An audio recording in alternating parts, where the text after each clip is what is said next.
नमस्कार दोस्तों, स्वागत है आपका फिर से एक नए वीडियो में। दोस्तों, बीएसएनएल कर्मचारी और पेंशनर्स और साथ में मजदूर वर्ग के यूनियनों ने 16 जुलाई 2026 को प्रोटेस्ट किया। इसी के साथ 22 जुलाई, 23 जुलाई और 24 जुलाई को धरना प्रदर्शन किया और आज ट्विटर कैंपेन करने वाले हैं और चल रहा होगा ट्विटर कैंपेन। आज 27 जुलाई 2026 है। ट्विटर कैंपेन चल रहा होगा ट्विटर पर। सभी कर्मचारी, पेंशनर्स भाई या फिर मजदूर वर्ग के जो भी यूनियंस हैं, कोऑर्डिनेशन कमेटी ने मिलकर आज ट्विटर कैंपेन किया। इसी के साथ दोस्तों, आने वाले समय में 7 अगस्त 2026 को संसद मार्च भी होने वाला है, यानी कि मार्च टू पार्लियामेंट। ये सब जो हड़तालें हैं ये किस लिए हो रही है?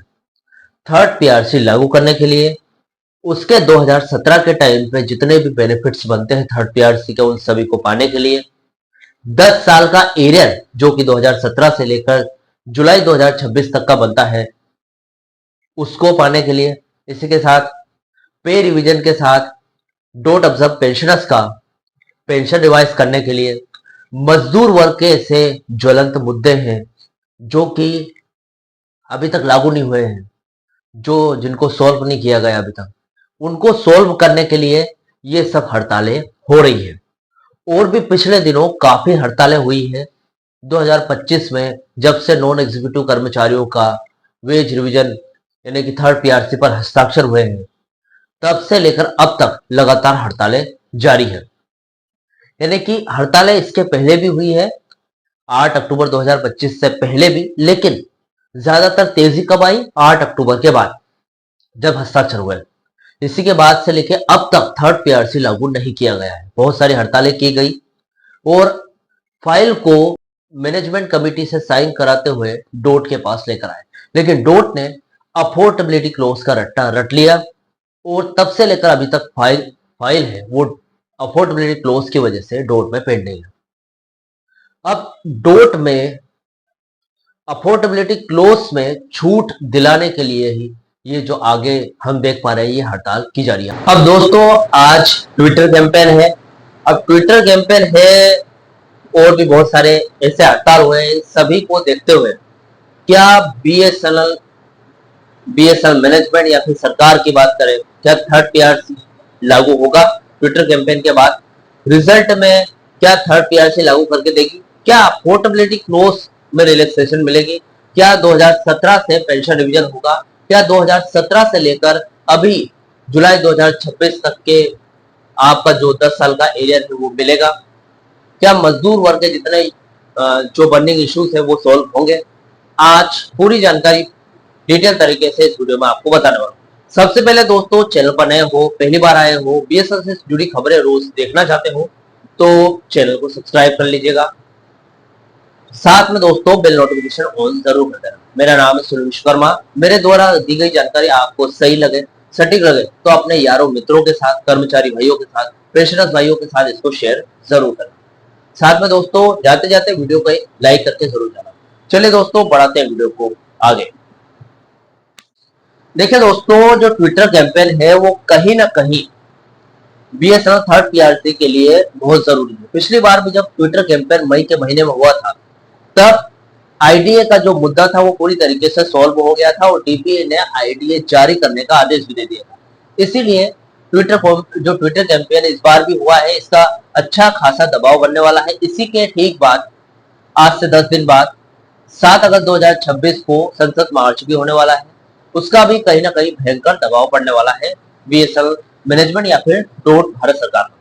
चलिए देखते हैं दोस्तों अभी की जो स्थिति है फिलहाल ट्विटर कैंपेन से क्या दबाव बनता है। देखिए दोस्तों, आज 27 जुलाई 2026 है और बीएसएनएल कर्मचारियों और पेंशनर्स के लिए जो दिन है शक्ति प्रदर्शन के रूप में है। देखिए, ट्विटर कैंपेन और थर्ड पीआरसी का गहरा कनेक्शन है दोस्तों। ट्विटर कैंपेन का सीधा संबंध इन दोनों मांगों से है, क्योंकि दोनों एक दूसरे पर निर्भर है। वेतन और पेंशन का गणित। बीएसएनएल में पेंशनर्स की पेंशन का रिवीजन सीधे तौर पर कर्मचारियों के वेतन संशोधन थर्ड पीआरसी यानी कि पे रिवीजन से जुड़ा हुआ है।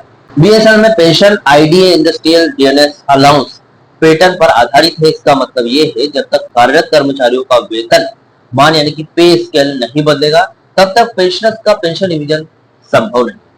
असर ये होगा दोस्तों, ट्विटर कैंपेन का मकसद इन दोनों फाइलों, वेतन और पेंशन को दूरसंचार विभाग और वित्त मंत्रालय के ठंडे बस्ते से बाहर निकलवाना है, ताकि वे कैबिनेट की मंजूरी के लिए आगे बढ़ सके। दोस्तों, बीएसएल एम्प्लॉय यूनियन की फिलहाल क्या भूमिका यहाँ पर रहने वाली है और आगे की क्या तैयारियां हो रही है, क्या क्या प्लानिंग हो रही है, वो देखते हैं। देखिए, बीएसएल एम्प्लॉय यूनियन इस आंदोलन का मुख्य संचालक है, जो कोऑर्डिनेशन कमेटी, जिसके अंदर तले आते हैं बीएसएल एम्प्लॉय यूनियन, एआईबीडीपीए, बीएसएल सीसीडब्ल्यूएस के बैनर तले काम कर रहा है। अभी क्या हो रहा है, देखिए, यूनियनों का ध्यान फिलहाल मोबिलाइजेशन लामबंदी पर है।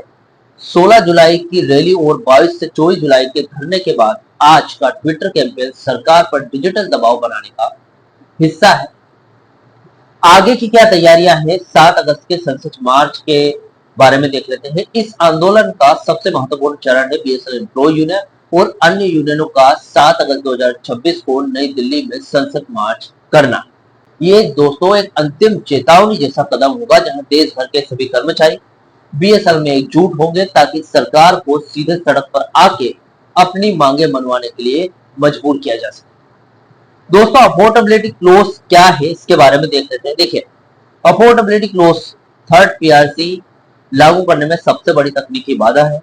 इस क्लोज के बारे में समझते हैं। सरकारी नियमों के अनुसार दोस्तों, किसी पीएसयू में थर्ड पीआरसी तभी लागू हो सकता है जब कंपनी पिछले 3 सालों से लगातार मुनाफे में।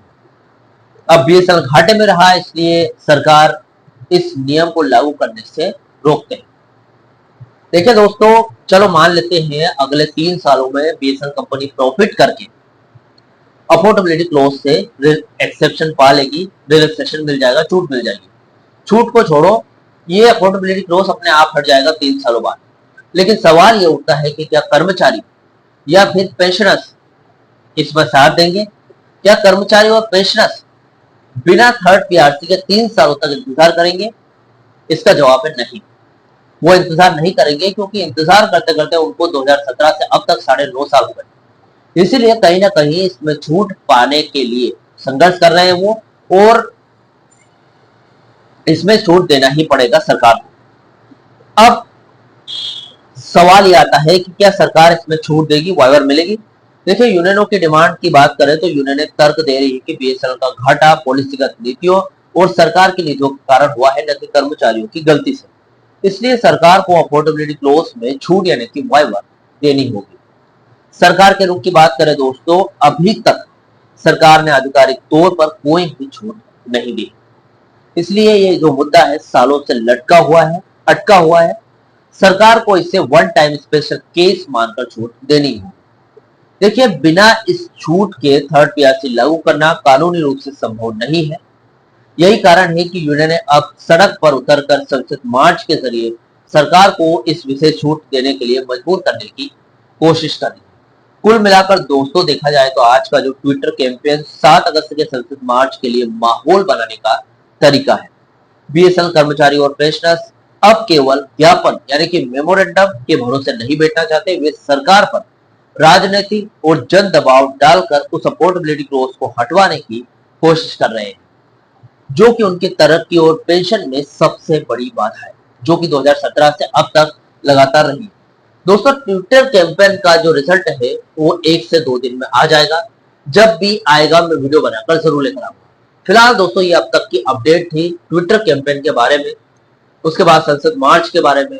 इन सभी हड़तालों के बाद क्या आपको थर्ड पीआरसी मिलेगी या फिर आपका 10 साल का एरियर मिलेगा, पेंशन रिवीजन लागू होगा या नहीं, इनके बारे में।